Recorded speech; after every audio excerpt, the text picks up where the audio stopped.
Hello बच्चों, चलो हम कुछ एक्सरसाइज भी कर लेते हैं। टेक्स्ट बुक के पीछे जो एक्सरसाइज दी गई है पेज नंबर 7 पर ओपन कर लीजिए आप लोग। तो चलिए हम देखते हैं। पहला है कि घर में बिल्ली पालने के कारण। सजाल पूर्ण करना है। चार ऑप्शन दिए हैं, चार इसमें ब्रैकेट बने हुए हैं। तो इसमें लिखना है हमें घर में बिल्ली पालने के क्या क्या कारण थे। पता है आपको, मैंने अंडरलाइन भी करवाई थी जो इम्पोर्टेंट्स आते जा रहे थे। तो आप को लिखना है कि घर में बिल्ली पालने के क्या कारण थे। ठीक है, 4 कारण हमें लिखने हैं इस बॉक्स के अंदर। तो पता है आप सबको? चलिए ठीक है, नहीं पता है तो मैं आपको बता देती हूँ कि 4 कारण क्या थे घर में बिल्ली पालने के। वो कारण आप लोग लिख लीजिए नोटबुक पे। चलिए देखते हैं। घर में बिल्ली पालने के 4 कारण थे। पहला है घर में आए चूहों को सफाया करना था। ठीक है, जो घर में चूहे आ गए थे बच्चों, उन्हें सफाया कराना था। और दूसरा था परिस्थिति के कारण पुरानी विचारधारा और परंपरा में बदलाव आ गया था। ठीक है, परिस्थिति के कारण पुरानी जो विचारधारा थी, परंपरा थी, प्रथा थी, उसमें बदलाव आ गया। जूठन ही खाती थी बिल्ली, क्या करती थी, जूठन ही खाती थी। और परिवार में किसी को आपत्ति ना थी और उससे किसी को प्रॉब्लम नहीं होती थी, किसी को किसी बात की आपत्ति नहीं थी कि घर में बिल्ली पाली जाए तो किसी को आपत्ति थी। ठीक है, ये 4 कारण आप इन बॉक्स के अंदर लिख सकते हैं। दूसरा देख लेते हैं। दूसरा है कहानी के मुख्य पात्र कौन कौन थे। ठीक है, यहाँ पे 4 ऑप्शन दिए गए हैं बच्चों। कहानी के मुख्य पात्र कौन कौन से हैं, आपको पता ही होगा कहानी के मुख्य पात्र कौन कौन थे। एक तो लेखक ही था मुख्य पात्र, अमरू था, लेखक था, और कौन था पता है आपको? चलो मैं बताती हूँ आपको कौन कौन थे। लेकिन इसमें कहानी के मुख्य पात्र बिल्ली मुख्य पात्र थी, लेखक था, नौकर था, अमरू नौकर था, थानेदार था और लोग। ठीक है, तो यहाँ 4 पूछा गया, मैंने 1 2 3 4 बता दिया। ठीक है आपको, तो यहाँ पे हम लिख सकते हैं आप लोग बिल्ली, लेखक, नौकर, थानेदार। ठीक है, उसके बाद बिल्ली के रवैये में आए परिवर्तन। क्या परिवर्तन आया था बिल्ली के रवैये में, क्या क्या परिवर्तन आया था? ठीक है, 2 परिवर्तन हमें लिखना है, तो याद ही होगा आपको। चलिए बताती हूँ मैं आपको।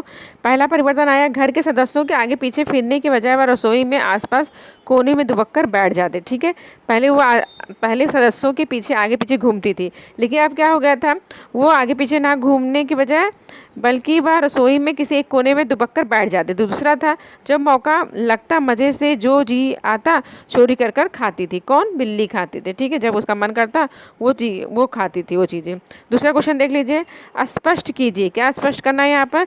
घर के सदस्यों का बिल्ली के प्रति व्यवहार पहले और बाद में। पहले कैसा था उनका व्यवहार खान और पान में, कैसा था पहला व्यवहार उनका, वो देखते हैं हम लोग। सदस्यों का बिल्ली के प्रति क्या व्यवहार था, और खान में भी और पान में भी। पहले क्या था घर के सदस्यों का बिल्ली के प्रति, पहले और बाद में। पहले जब घर में बिल्ली आई तो उसकी खूब खातिरदारी की गई। ठीक है, कभी कभी बच्चे उसे दूध रोटी खिलाते थे, दूध पिलाते थे।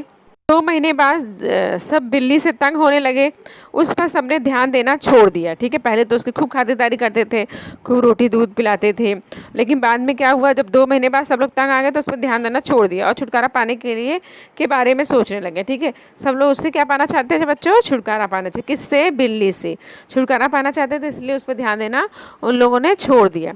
पहले जब आई थी तो उसका खूब खातिरदारी करते थे, कभी बच्चे दूध पिलाते थे, कभी रोटी खिलाते थे, लेकिन 2 महीने बाद वो सारे लोग तंग आ गए उससे और उसे पीछा छुड़ाने के लिए उसके बारे में सोचने लग गए। ठीक है, समझ में आ गया आपको ये क्वेश्चन?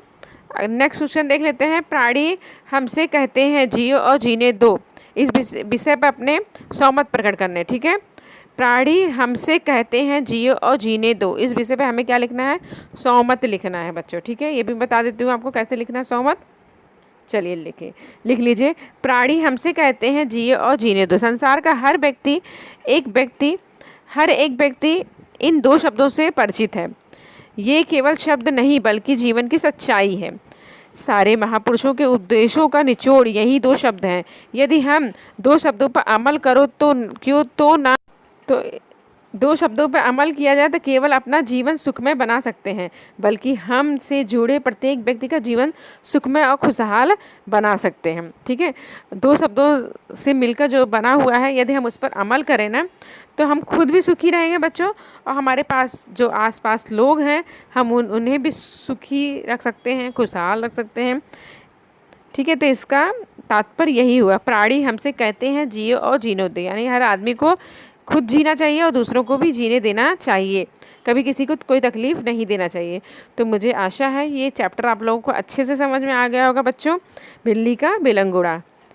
तो ये चैप्टर का नाम क्या था बच्चों? बिल्ली का बिलंगुड़ा। बिलंगुड़ा बिलंगुड़ा। Bye bye.